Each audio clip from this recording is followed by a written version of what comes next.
Guys, welcome back to the channel. आज हम पढ़ने वाले हैं माइक्रो प्रोसेसर की यूनिट फर्स्ट। इस वीडियो में हम क्या करेंगे, सारे इंपॉर्टेंट टॉपिक्स को कवर करेंगे जो हमारे पिछले 2 से 3 साल में एकेटीओ में पूछे जा चुके हैं माइक्रो प्रोसेसर से रिलेटेड। तो अब आपको पता है जैसे कि ये सब्जेक्ट है नहीं, तो ये सब्जेक्ट हम बैक के लिए पढ़ रहे हैं। तो बैक में हम क्या पढ़ेंगे, सिर्फ और सिर्फ इंपॉर्टेंट पढ़ेंगे या PYQ सॉल्व करेंगे, जो कि हमें सिर्फ पास होना है। क्योंकि ये सब्जेक्ट का अब आप 4th सेमेस्टर में देखेंगे तो ये सब्जेक्ट ऐड नहीं है, इसकी जगह ऊपस्विच जावा एकेटीओ ने ऐड कर दिया।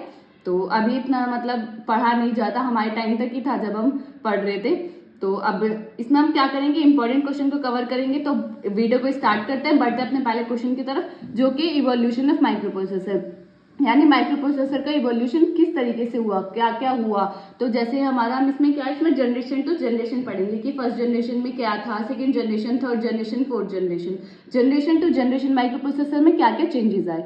तो पहला क्या, फर्स्ट जनरेशन माइक्रो प्रोसेसर कब मतलब किस टाइम से किस टाइम तक था, वो था 1971 से 1973 तक का जो टाइम था उसमें क्या था, फर्स्ट जनरेशन था, वो हमारे माइक्रो प्रोसेसर की फर्स्ट जनरेशन थी। इसमें क्या था, Intel corporation introduce the first micro processor the 404 in 1971। Intel ने पहला माइक्रो प्रोसेसर इंट्रोड्यूस किया, जो कि कौन सा माइक्रो प्रोसेसर था, 404, कब, इन 1971। The 404 evolve from a development efforts while designing a calculator chipset. ये कब डेवलप हुआ, जब हम क्या कर रहे थे, जब हम डिजाइन कर रहे थे कैलकुलेटर की चिप के सेट को, जब हम क्या कर रहे थे उसको डिजाइन कर रहे थे, उस टाइम हमारा 404 इवॉल्व हुआ था।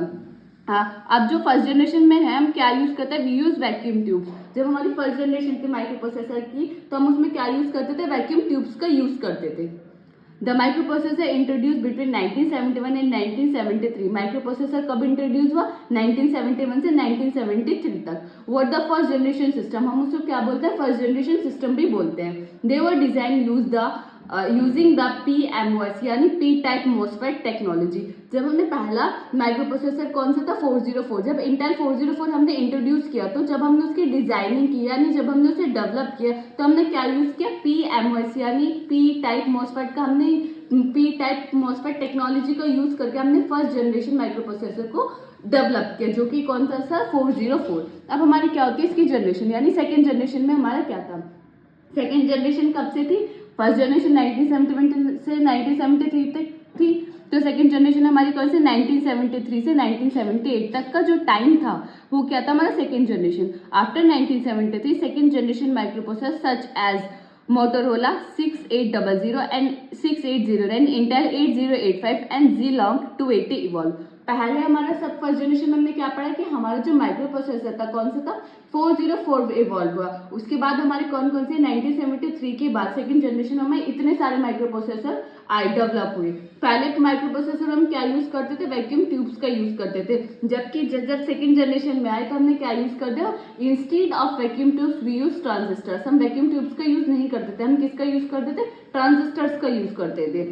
The processor were fabricated using an MOSFET technology. जब हमने फर्स्ट जनरेशन में माइक्रो प्रोसेसर को इवॉल्व किया था, तो हमने PMOS यानी पी टाइप मोसफेट टेक्नोलॉजी का यूज किया था, जबकि इन सेकेंड जनरेशन हमने किसका यूज किया था, एन टाइप मोसफेट टेक्नोलॉजी का यूज किया था। इतने सारे ये जो सब लिखे हुए हैं इन्हें माइक्रो प्रोसेसर को इवॉल्व करने के लिए, मोटोरोला 6800, मोटोरोला 6809, इंटेल 8085। अब क्या इसमें सबसे मेन क्या होता है, जैसे आप फर्स्ट जनरेशन का लिख रहे हैं तो आपको ये पता होना चाहिए कि फर्स्ट जनरेशन में 404 भी इवॉल्व हुआ था। अब हमारे सेकंड जनरेशन में कौन कौन से हुए थे, आप इसमें से 2-3 नेम याद कर लें, उन पे ही आप लिख दे। यानी अगर आप ये लिखेंगे ना, इनको हाईलाइट करेंगे, तो एग्जामिनर पे अलग ही इम्पैक्ट पड़ता है कि हाँ इसको मतलब सेकंड जनरेशन में पता है।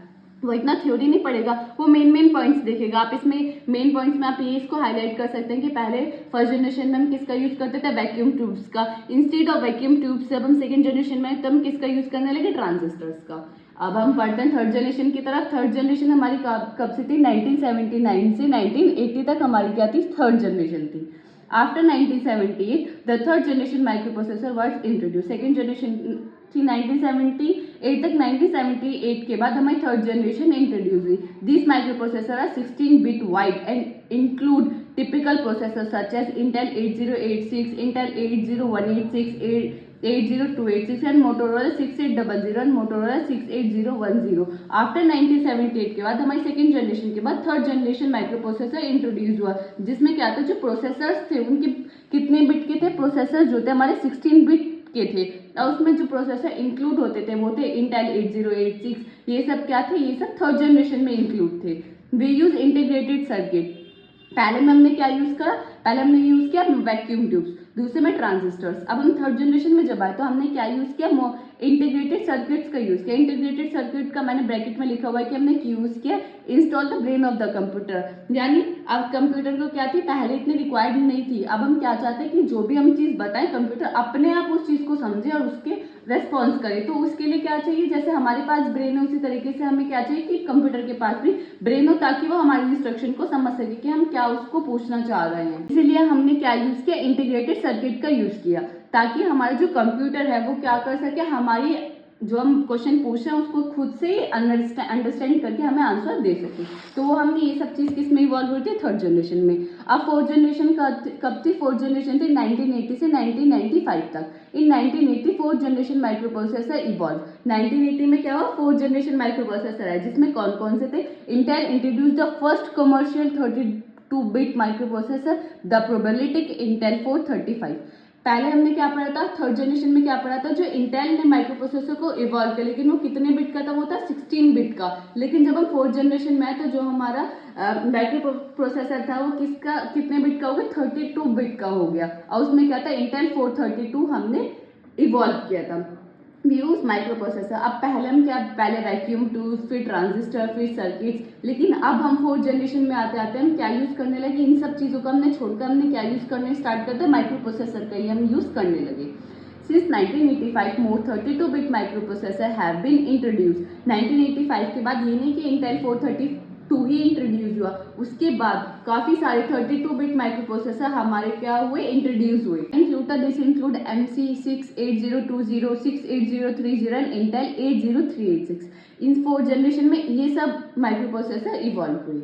आप फिफ्थ जनरेशन की तरफ चलते हैं तो फिफ्थ जनरेशन 1995 से अब तक की जो जनरेशन चल रही है वो क्या चल रही है, माइक्रो प्रोसेसर की फिफ्थ जनरेशन चल रही है। जो भी हम आज माइक्रो प्रोसेसर यूज कर रहे हैं तो किसकी जनरेशन के है, वो फिफ्थ जनरेशन के अंदर आ रहे हैं। फ्रॉम 1995 to till now, 1995 से अब तक this generation have been bringing out high performance high speed processor that make use of 64-bit processor. हम थर्ड जनरेशन में क्या करते थे, 16-bit, फोर्थ जनरेशन में 32-bit। अब दिस टाइम हम टिल नाउ ऑन हम आज के डेट में किसका यूज कर रहे हैं, 64-bit प्रोसेसर्स का यूज कर रहे हैं, ताकि हमारी हाई परफॉर्मेंस है उसकी वजह से हाई स्पीड है।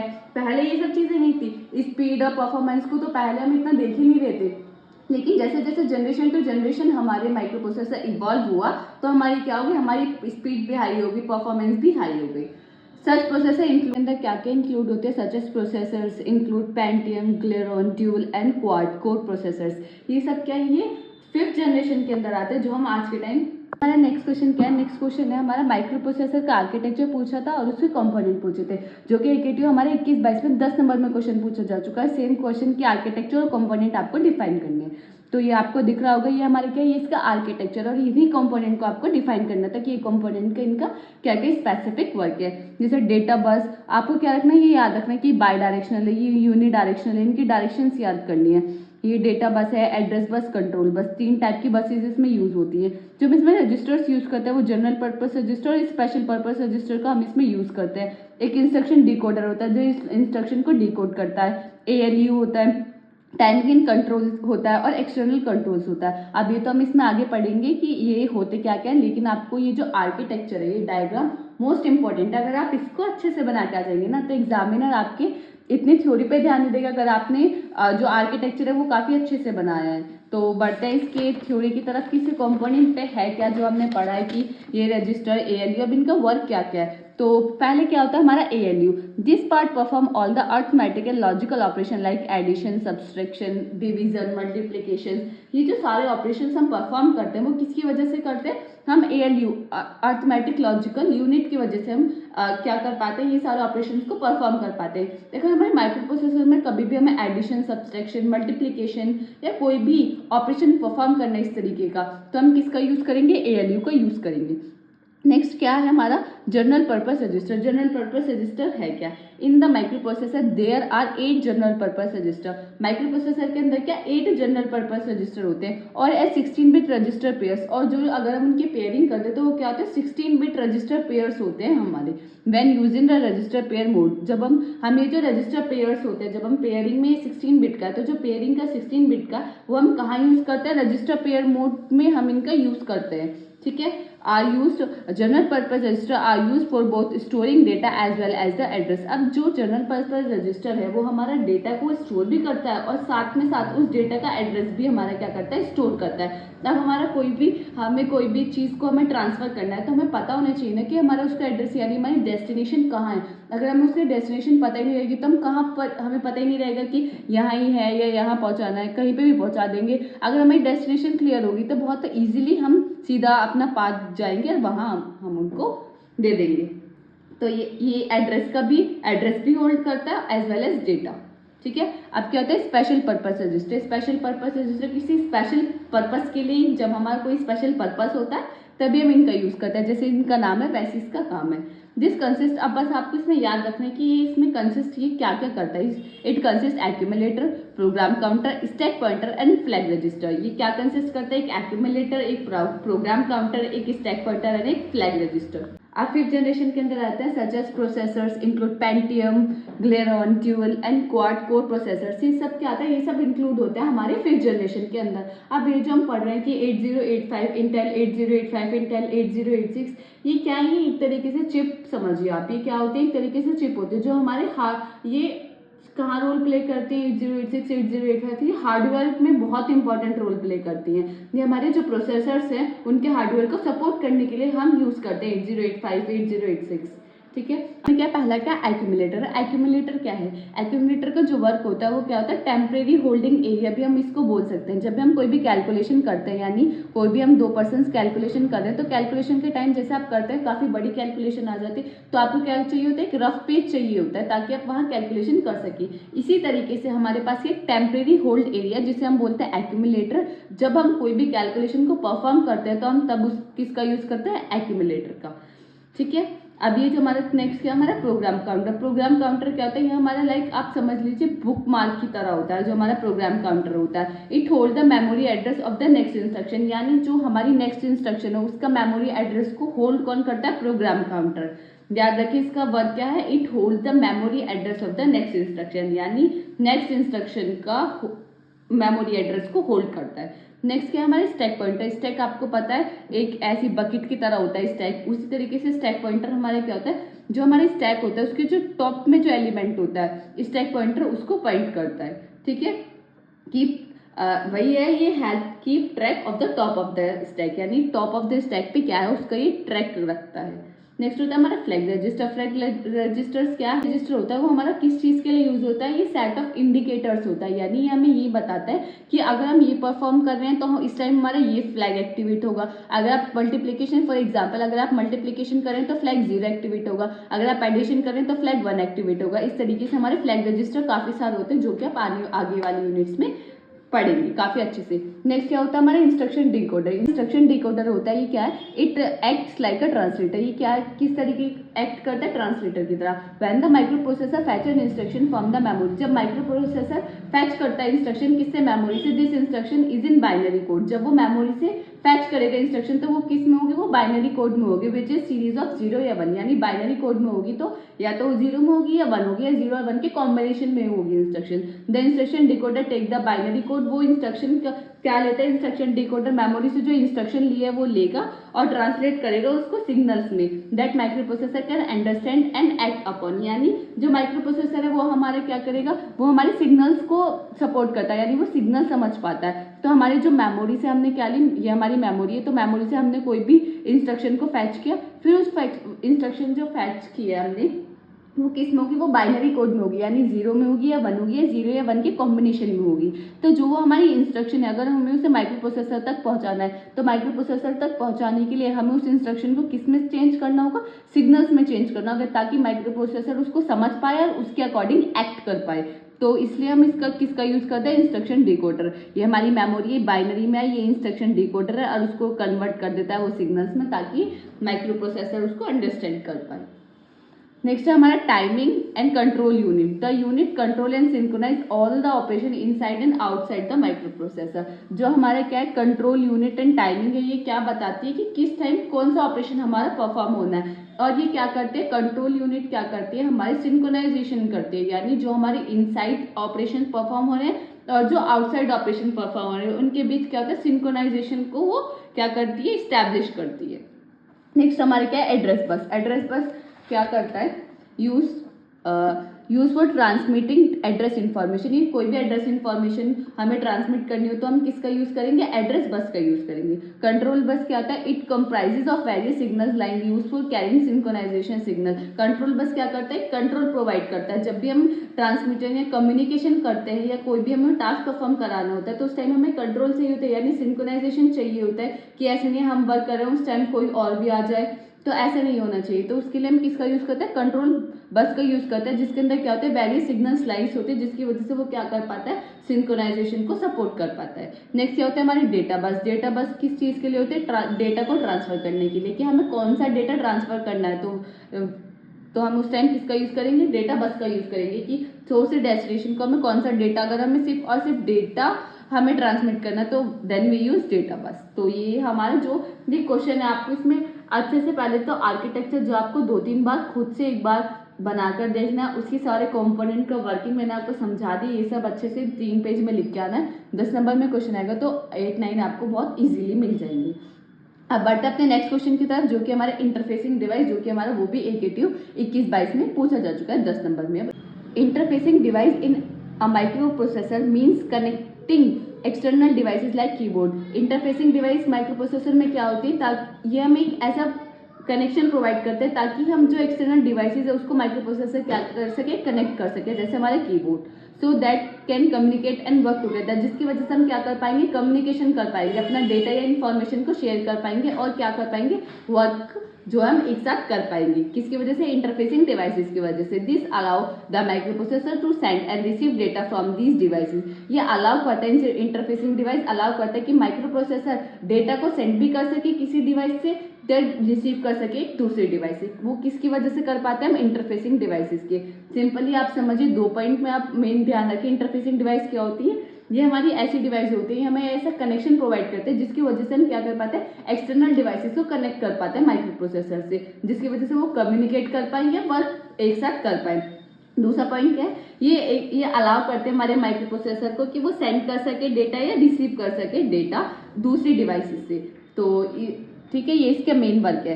तो इसमें क्या होता है, पहला आता है मैं कम्युनिकेशन पाथवे। कम्युनिकेशन पाथवे होता है क्या, the micro processor uses pathway called buses. Micro processor एक पाथवे का यूज करता है, पाथवे यानी रास्ता, कि कम्युनिकेशन हम किस रास्ते से करें। हमारे कम्युनिकेशन के काफी सारे वे हैं, ये भी है, ये भी है, कौन सा बेस्ट है, तो इसलिए हम किसका यूज करते हैं, कम्युनिकेशन पाथवे का। तो माइक्रो प्रोसेसर यूज करता है पाथवे जिसको हम बोलते हैं बसेस, यानी हमने बसेस पढ़ी, डेटा बस, कंट्रोल बस और एड्रेस बस। यही 3 बसें मैंने आपको बताया माइक्रो प्रोसेसर के अंदर। तो यही 3 बस हमारी क्या होती है, कम्युनिकेशन पाथवे की तरह वर्क करते हैं, जिसकी वजह से हम कम्युनिकेट कर पाते हैं एक डिवाइस से दूसरी डिवाइस से, या एक डिवाइस से दूसरी डिवाइस से इंफॉर्मेशन ट्रांसफर करा पाते हैं, या एज वेल एज डेटा को ट्रांसफर कर पाते हैं। तो देयर आर 3 टाइप ऑफ बस, data bus, address bus and control bus. Data bus है, डेटा बस क्या करते हैं, ट्रांसफरिंग एक्चुअल डेटा, कि एक्चुअल डेटा रिसीवर के पास या डेस्टिनेशन पे क्या डेटा पहुंचाना है, तो वो किसका वर्क होता है, डेटा बस का। एड्रेस बस क्या होता है, specify the address where data should be send और रिट्रीव फ्रॉम। ये क्या करते हैं, वो हमें ये वो एड्रेस बताते हैं जहां हमें डेटा भेजना है या जहां से हमें डेटा रिसीव करना है। यानी आप एग्जाम्पल के लिए समझिए, आपको यहाँ से दिल्ली जाना है, हापुड़ से दिल्ली जाना है, तो हापुड़ से दिल्ली जाने के काफी रास्ते, अगर आपको पता ही नहीं है कि दिल्ली में कहाँ जाना है, आपकी डेस्टिनेशन क्या है, आपको किस एड्रेस पे जाना है, तो आप कभी नहीं पहुंच पाएंगे, आप कभी कहीं पहुंच जाएंगे, कभी कहीं पहुंच जाएंगे। तो एड्रेस बस जो है बहुत इंपॉर्टेंट रोल प्ले करती है हमारा, जब हम डेटा को ट्रांसफर करते हैं या इन्फॉर्मेशन को ट्रांसमिट करते हैं, या हमें उसे रिट्रीव करना होता है फ्रॉम गिवन एड्रेस। तो एड्रेस में बहुत ज़्यादा रिक्वायर्ड होता है, तो वही मैंने बताया, एड्रेस बस का वही काम होता है कि हमें ये बताते हैं कि कहाँ से हमें डेटा रिसीव करना है या कहाँ से डेटा हमें सेंड करना है। कंट्रोल बस क्या होता है, carry control signal to manage data transfer. जब हम डेटा ट्रांसफर करते हैं तो उनके बीच में क्या होना चाहिए, कंट्रोल होना चाहिए, इसलिए हम किसका यूज करते हैं, कंट्रोल बस का। नेक्स्ट इसमें क्या आता है, हमारे पोर्ट्स आते हैं। पोर्ट्स क्या होते हैं, think of port as the physical connection. ये क्या होता है, पोर्ट्स हमारे क्या होते हैं, फिजिकल कनेक्शंस होते हैं वेयर डिवाइसेस प्लग, जिसमें हम क्या कर पाते हैं, अपने डिवाइसेस को प्लग कर पाते हैं into the microprocessor. Different ports होते हैं like USB ports, peripheral like mic and keyboards. ये सब क्या होता है, ये हमारे क्या होते हैं, पोर्ट्स होते हैं। पोर्ट्स एक फिजिकल डिवाइसेस है जिसमें माइक्रो प्रोसेसर को प्लग कर पाते हैं। नेक्स्ट क्या होता है, सर्किट। इंटरफेस सर्किट क्या होता है, ये दीज आर स्पेशल सर्किट। ये क्या होते हैं, स्पेशल सर्किट होते हैं जो हमारी किस चीज़ के लिए यूज होते हैं, दैल्फा ट्रांसलेट सिग्नल। ये हमारी किस चीज़ के लिए, ताकि हम अपने सिग्नल को ट्रांसलेट कर सके from the microprocessor to the external devices. Microprocessor के से एक्सटर्नल डिवाइसेस को कोई भी सिग्नल ट्रांसफर कर सके या एक्सटर्नल डिवाइसेस से माइक्रो प्रोसेसर को सिग्नल ट्रांसफर कर सके। तो उस टाइम हम किसका यूज करते हैं, इंटरफेस सर्किट्स का। कुछ इंटरफेस सर्किट्स मैंने 2 एग्जाम्पल के लिए लिखे हुए हैं, GPIO यानी जनरल पर्पस इनपुट आउटपुट। ये किसके लिए यूज होता है, ये सिंपल इंटरफेस प्रोवाइड करता है, बेसिक्स ऑन ऑफ सिग्नल। इसके पास क्या होता है, या तो आप इसको ऑन कर सकते हैं या आप इसको ऑफ कर सकते हैं। नेक्स्ट है UART, universal asynchronous receiver transfer, use for serial communication. जब भी हमें सीरियल कम्युनिकेशन करना हो तो हम किसका यूज करते हैं, UART इंटरफेस सर्किट का। अब ये सब आप इतना लिख देंगे और ये डायग्राम बना दें। यहाँ क्या है, सीपीयू और मेमोरी, बीच में क्या है, ये हमारी address bus, data bus, control bus जो हमने अभी पढ़े हैं, ये इंटरफेस है जैसा अभी हमने पढ़ा इंटरफेस सर्किट उसी तरीके से। फिर ये क्या है, हमारी एक्सटर्नल डिवाइसेज इनसे कनेक्टेड है, जैसे मॉनिटर हो गया, कीबोर्ड हो गया, हार्ड डिस्क हुई, वही मैंने बताया इंटरफेस सर्किट क्या होती है। यहाँ हमारे सिग्नल को ट्रांसफर करते हैं माइक्रो प्रोसेसर से एक्सटर्नल डिवाइस से या एक्सटर्नल डिवाइस से माइक्रो प्रोसेसर तक। तो ये जो अगर इंटरफेस सर्किट है तो आपको ये सारे पॉइंट जो मैंने आपको बताए हैं ये आप अच्छे से एक्सप्लेन करें, और विद डायग्राम बहुत ज़्यादा इंपॉर्टेंट है। ये आपको अच्छे से 1-2 बार खुद आप बना के देखेंगे तो आपको इजीली आ जाएगा। अब बढ़ते अपने नेक्स्ट क्वेश्चन की तरफ, जो कि हमारा क्वेश्चन है difference between micro processor and micro controller का आपको डिफरेंस बताना था, जो कि आपका 10 नंबर में पूछा जा चुका है। ये काफ़ी इंपॉर्टेंट क्वेश्चन है, यानी आने के इसके काफ़ी चांसेस रहते हैं, तो हम इसको भी पढ़ लेते हैं। पहले क्या मैंने इसके बताया कि हमने किस पर्पस पे, किस बेस पे हमने इसे डिवाइड किया। पहला बेस क्या, integration, only include CPU। Micro processor के अंदर सिर्फ क्या इंक्लूड होता है, CPU, लेकिन माइक्रो कंट्रोलर में इंक्लूड CPU, रैम, रोम, इनपुट आउटपुट पोर्ट्स, इसमें ये सब चीज़ें इंक्लूड होती है। CPU, माइक्रो प्रोसेसर, रैम, रोम और इनपुट आउटपुट पोर्ट्स इसमें क्या होते हैं, इंक्लूड्स होते हैं माइक्रो कंट्रोलर में। पर्पस क्या होता है, design for general purpose, GP यानी general purpose task and use in devices like computer where computation where multitasking is needed. ये कहाँ यूज होते हैं, हमारे जो पर्पस इज माइक्रो प्रोसेसर का पर्पस क्या होता है, माइक्रो प्रोसेसर हम वहाँ यूज करते हैं जहाँ हमें मल्टीटास्किंग नीडेड हो। मल्टीटास्किंग यानी एक टाइम पे हमें काफ़ी टास्क परफॉर्म करने हो तो वहाँ हम यूज़ करेंगे माइक्रो प्रोसेसर का। अगर हमें मल्टीटास्किंग नहीं चाहिए तो then we use micro controller. Designing for specify control oriented task like washing machine, car, engine, इन सभी चीज़ में हम किसका यूज़ करते हैं, माइक्रो कंट्रोलर का। पावर कंजप्शंस जो होती है माइक्रो प्रोसेसर की वो हाई होती है और माइक्रो कंट्रोलर की क्या होती है, लो होती है। कॉस्ट जो है माइक्रो प्रोसेसर की क्या होती है, एक्सपेंसिव होती है और इसकी चीपर होती है।